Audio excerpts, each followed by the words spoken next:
दोस्तों, हर देश के लिए जियोपॉलिटिक्स एक ऐसी सच्चाई है जिससे आप मुंह नहीं मोड़ सकते। आपको अच्छा लगे या खराब, परंतु हर देश को इसमें पार्ट तो करना ही पड़ेगा। ऐसा ही कुछ भारत अपने दुश्मन अजरबैजान व तुर्की के साथ कर रहा है। वही अजरबैजान जो हमारे दुश्मन पाकिस्तान व चीन के सुर में सुर मिलाता रहता था तथा भारत के लाख मना करने के बावजूद कश्मीर के मामले में अपनी टांग अड़ाता रहता था। फिर भारत ने भी इसको मुंह तोड़ जवाब देना शुरू किया तथा अजरबैजान के दुश्मनों के साथ भारत ने अपना सहयोग, विशेषकर सैन्य सहयोग बढ़ाना शुरू किया। इसमें आर्मेनिया सबसे प्रमुख था तथा साइप्रस, ग्रीस और इजिप्ट भी इसमें शामिल है। इन सब पर हमने अलग अलग अपने वीडियो बनाए हैं और यहाँ ऊपर आई बटन के अंदर भी हमने इनके लिंक दिए हुए हैं। अभी हाल ही में भारत के काउंटर अटैक से अजरबैजान की चीखें निकल रही है, जिसे आप स्क्रीन पर भी देख सकते हैं। दरअसल अजरबैजान के राष्ट्रपति ने भारत को ये कहा है कि आप आर्मेनिया को हथियार मत दो, अन्यथा ये बड़े विवाद में परिवर्तित हो जाएगा और आगे जाकर युद्ध भी हो सकता है।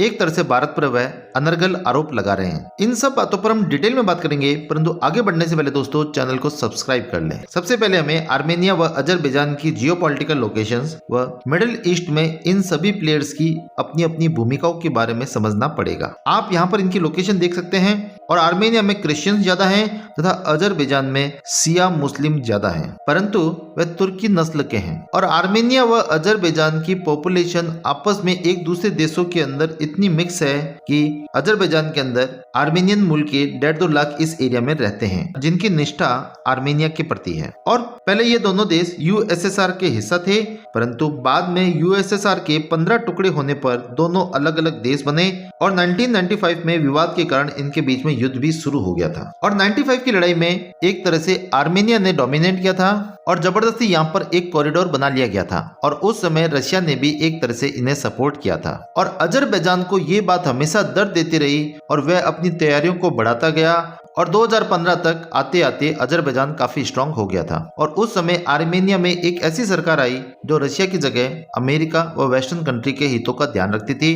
तो रूस ने भी एक तरह से इनसे पल्ला झाड़ लिया था। और जिस समय आर्मेनिया व अजरबैजान का युद्ध हुआ और उस समय रूस ने आर्मेनिया का सपोर्ट नहीं किया और उस सरकार को ये उम्मीद थी कि अमेरिका व यूरोप उनकी मदद करेंगे, परंतु उन्होंने भी इनकी मदद नहीं की। तो इस बार जब लड़ाई हुई तो अजरबैजान पहले से ज्यादा तैयारी में था, रूस न्यूट्रल बना हुआ था, एक तरह से अजरबैजान को सपोर्ट कर रहा था। तुर्की वैसे भी अजरबैजान के साथ था तथा यूरोप और अमेरिका ने भी साथ नहीं दिया। तो आर्मेनिया इस युद्ध में बुरी तरीके से हार गया। परंतु आप सबके मन में यह प्रश्न जरूर उठेगा कि अब भारत का इनसे क्या लेना देना, और वे दोनों देश भारत से 3000 किलोमीटर से भी ज्यादा दूर हैं। दोस्तों, इसका कारण यह है कि अजरबैजान को हीरो बनने का शौक चढ़ा था। दरअसल कश्मीर में धारा 370 हटाने से पहले अर्थात 2018 तक हमारे अजरबैजान से ठीक ठाक रिलेशन थे।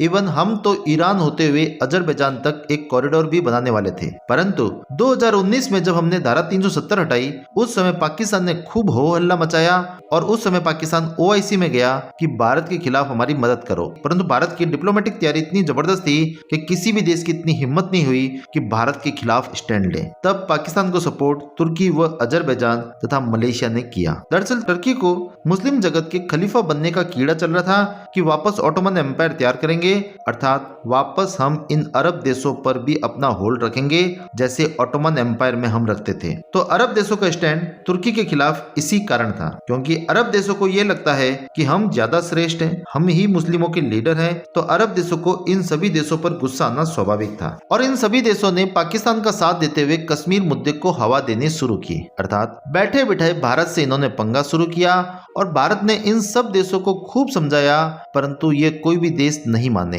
और एक तरह से पाकिस्तान, टर्की, अजरबैजान और मलेशिया इन चारों ने भारत के खिलाफ स्टैंड लेना शुरू किया। तो भारत के मना करने के बावजूद जब ये नहीं माने तो भारत को तो अब इनको जवाब देना ही था। और टर्की, अजरबैजान ने तो ये भी सोचा कि भारत हमसे 3000 किलोमीटर से भी ज्यादा दूर है, भारत हमारा क्या उखाड़ लेगा। तो भारत ने सबसे पहले तो अपने पड़ोसी मलेशिया को सबक सिखाना शुरू किया और उसे पाम ऑयल लेना बंद किया। तो वहां की बिजनेस लॉबी को भयंकर नुकसान हुआ, तो उन्होंने अपने ही देश के राष्ट्रपति को चेंज कर दिया तथा कश्मीर विवाद से अलग हो गए। अब मिडिल ईस्ट में हमें एक बात और समझनी पड़ेगी कि वहां पर बेसिकली 4 मेन प्लेयर हैं और बाकी सभी देश इन्हीं 4 में से किन्हीं एक के साथ हैं, टर्की, ईरान, सऊदी अरब व इजराइल। अब खास बात यह है कि इन चारों देशों की भी आपस में एक दूसरे से नहीं बनती थी, हालांकि अभी सऊदी अरब व इजराइल के संबंध काफी सुधरे हैं। तो तुर्की आर्मेनिया के खिलाफ अजरबैजान को इसलिए सपोर्ट करता है क्योंकि एक तो अजरबैजान के जो लोग हैं वो टर्किश मूल के हैं,